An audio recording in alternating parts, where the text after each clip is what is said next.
આપણા સાધ્વી ભગવંતો, કલ્પી ના શકાય એવા વિષય અને વિકટ, વિચિત્ર અને વિકૃત પાપ કર્મના ઉદય વચ્ચે પણ સ્વસ્થ, મસ્ત અને પ્રસન્ન રહી અભિગ્રહધારી પ્રભુ વીરના 175 દિવસના ચોવીયાર ઉપવાસનું પારણું કરાવવામાં સદભાગી બનનાર પ્રભુ વીરના 36,000 સાધ્વીમાં વડેરા પૂજ્ય સાધ્વીજી શ્રી ચંદનબાલા શ્રીજી, સ્ત્રીઓમાં પ્રથમ સંયમ જીવન અંગીકાર અને સાધ્વી રૂપ સંઘનો પ્રારંભ જેમના થકી થયો એ આ પૂજ્ય સાધ્વીજી ઘાતી કર્મોનો ક્ષય કરી મોક્ષે તો પધાર્યા છે, પણ આજે એમના નામે સાથે રોતી રોતી ચંદનબાલા આ શબ્દો અચૂક સાંભળવા મળે છે.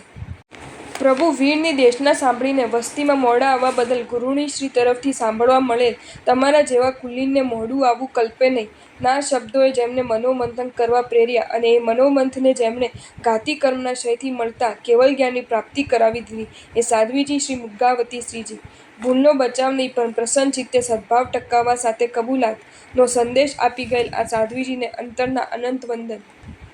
પતિની હત્યા એમના જ સગા મોટા ભાઈના હાથે અને એ પછી એ પતિને અંત સમયની અદ્ભુત નિર્યામણા કરાવીને પાંચમા દેવલોકના અતિથિ બનાવીને ચમત્કાર સર્જી ગયેલ સુશ્રાવિકા મદનરેખા, પોતાના શીલ પર થઈ રહેલા સંખ્યાબંધ આક્રમણોને દ્રઢ મનોબલથી મારી હટાવવામાં સફળ બનેલ સતી મદનરેખા, દેવતાને સમજાવી નંદીશ્વર દીપની યાત્રા કરીને સ્વનગરમાં આવીને સાધ્વીના ઉપદેશથી સંયમ જીવન અંગીકાર કરીને બન્યા સાધ્વીજી શ્રી સુવ્રતા શ્રીજી, પોતાના સંસારી બે પુત્રો ચંદ્રયશ અને નમી વચ્ચેના યુદ્ધને અટકાવવા યુદ્ધના મેદાન પર પહોંચી જઈને એમને સમજાવવામાં સફળ પણ બન્યા અને અષ્ટકર્મોનો ક્ષય કરીને મુક્તિમાં પધારી જવામાં પણ સફળતાને વર્યા.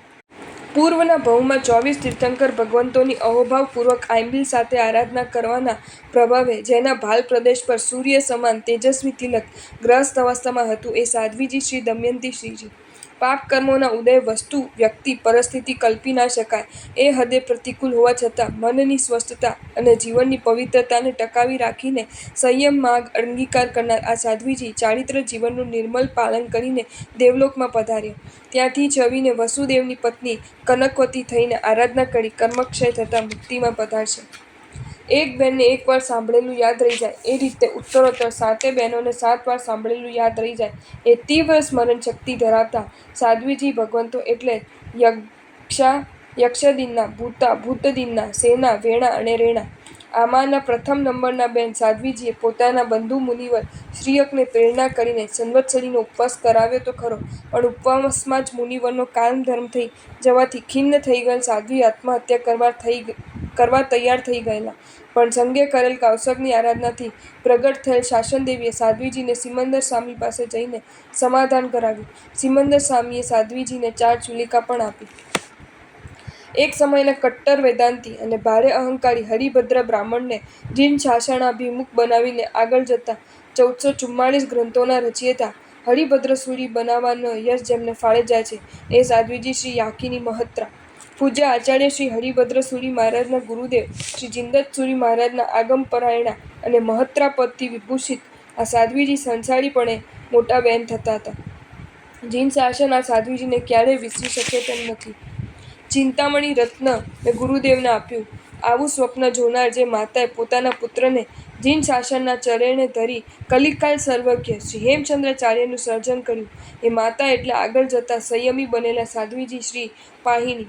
એમના અંત સમયે પાટણના શ્રી જૈન સંઘે 11 કરોડ રૂપિયાનું સુકૃત જો જાહેર કર્યું હતું તો કલિકાલ સર્વજ્ઞ શ્રીએ ખુદે 3.5 લાખ શ્લોકની રચના અને 1 લાખ નમસ્કાર મંત્રનો જાપ જાહેર કર્યો હતો. ગુજરાતના શ્રીમાળનગરમાં રૂપાત્મક શૈલીમાં ગૂંથાયેલ શ્રી સિદ્ધર્ષિ સૂરી વિરચિત ઉપમતિ ભાવ પ્રપંચ કથા સંપન્ન તો થઈ, પણ નાની મોટી સંખ્યાબંધ અવાંતર કથાઓ યુક્ત આ રચનાઓ સંસ્કૃત ભાષામાં લોકભાગ્ય શૈલીમાં વિદ્વત્તાપૂર્ણ ભાવવાહી અનુવાદ કર્યો સાધ્વીજી શ્રી ગુણાશ્રીજીએ.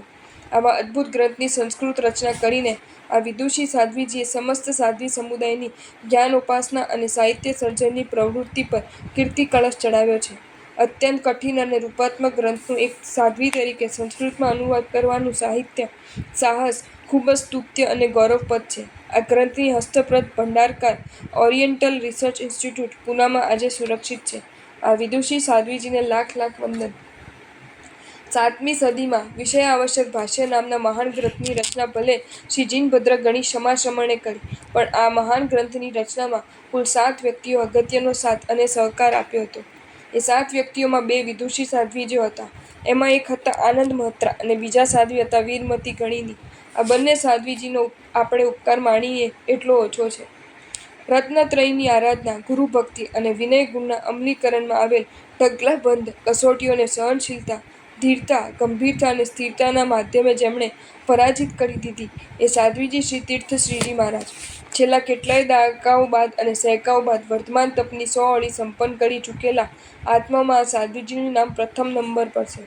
સંવત 1979માં વર્ધમાન તપનો પાયો નાખી સંવત 2002માં 100 અળી પૂરી કરી ચૂકેલા સાધ્વીજી ભગવંતના આ ભવ્યતમ પરાક્રમની અનુમોદના અર્થે ભારતભરમાં અનેક ગ્રામનગરોમાં મહોત્સવો માંડ્યા. એમાં આ તપનું સમાપન સિદ્ધગિરિની પાવન છાયામાં થયું હોવાથી ત્યાં તો શાંતિ, તુષ્ટિ, પુષ્ટિકારક, અષ્ટોત્તરી, મહાસ્નાત્ર આદિ અનેક અનુષ્ઠાનો ભવ્યતમ રીતે સંપન્ન થયા. જેમને લીધેલ ન્યાયની પરીક્ષામાં મહેસાણાના વિદ્વાન પ્રજ્ઞાચક્ષુ પંડિત પુખરાજજી પણ ન પાસ થયેલા એ વિદુષી સાધ્વીજી શ્રી મુગેન્દ્રસિંહજી. પાલિતાનામાં એક સાથે 200 થી 250 સાધ્વી ભગવંતોને જીવસમાસ વગેરે ગ્રંથોનો અભ્યાસ કરાવી ચૂકેલા સાધ્વીજી ભગવંત અધ્યાપન કુશળ તો હતા જ, પણ પ્રતિભા સંપન્ન પણ એવા હતા કે એમના પરિચયમાં આવનાર એમના જીવનમાં રહેલ સમતા, ગંભીરતા, અલ્પભાષિતા અને સુપ્રસન્નતાદિ ગુણ વૈભવને નિહાળીને સહજ જ એમના અનુરાગી બની જતા હતા. શેરીસા તીર્થમાં એક રૂમમાં શેરીસા પાર્શ્વ પ્રભુને બિરાજમાન કરી એમની સન્મુખ સ્વયં જ કરમી ભંતેની યાવત જીવનની પ્રતિજ્ઞા કરી સંયમ જીવન અંગીકાર કરી ચૂકેલા સાધ્વીજી શ્રી લક્ષ્મીશ્રીજી.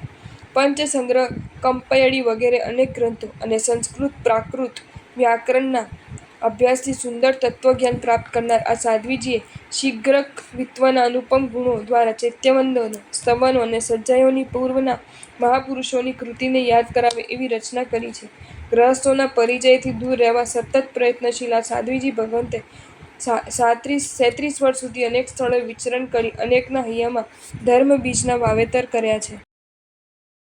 જો તમને આ વિડીયો ગમ્યો હોય તો આ વિડીયોને લાઇક કરો અને શેર કરો અને આવા જ નવા વિડીયો જોવા માટે જૈન ફેક્ટ્સ એન્ડ સ્ટોરીઝની ચેનલને સબસ્ક્રાઇબ કરો.